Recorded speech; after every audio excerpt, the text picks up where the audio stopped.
अंतिम यात्रा की अद्भुत कहानी। एक गांव में एक बुजुर्ग आदमी की मौत हो गई। उसके बेटे, सगे संबंधी और गांव वालों ने मिलकर उसकी अंतिम यात्रा की तैयारी की। उसकी अर्थी तैयार की गई और उसे शमशान की ओर लेकर जाने लगे।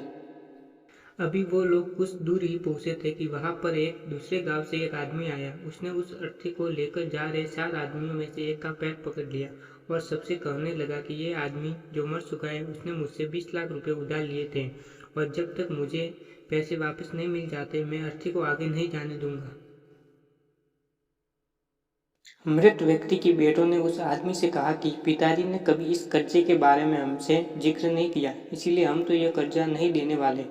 जब बेटों ने ही मना कर दिया तो उस मृत व्यक्ति के भाइयों ने भी कहा कि जब बेटे ही मना कर रहे तो हम भी इस कर्जे की जिम्मेदारी नहीं लेने वाले।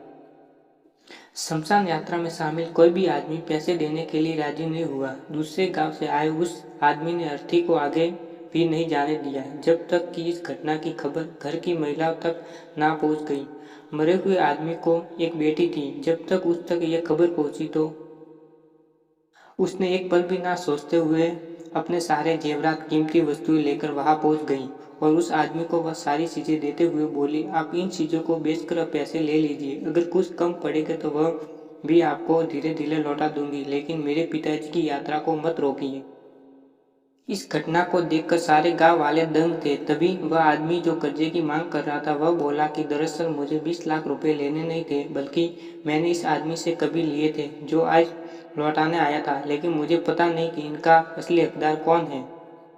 इसलिए मैंने ये सारा नाटक रचाया। मैं जान चुका हूँ कि मरे हुए आदमी का सच्चा हितैषी ना उसके बेटे है ना उसका भाई, बल्कि उसकी बेटी है। इसीलिए ये सारे पैसे उसके हवाले करता हूँ, अपने कर्जे से मुक्त होता हूँ।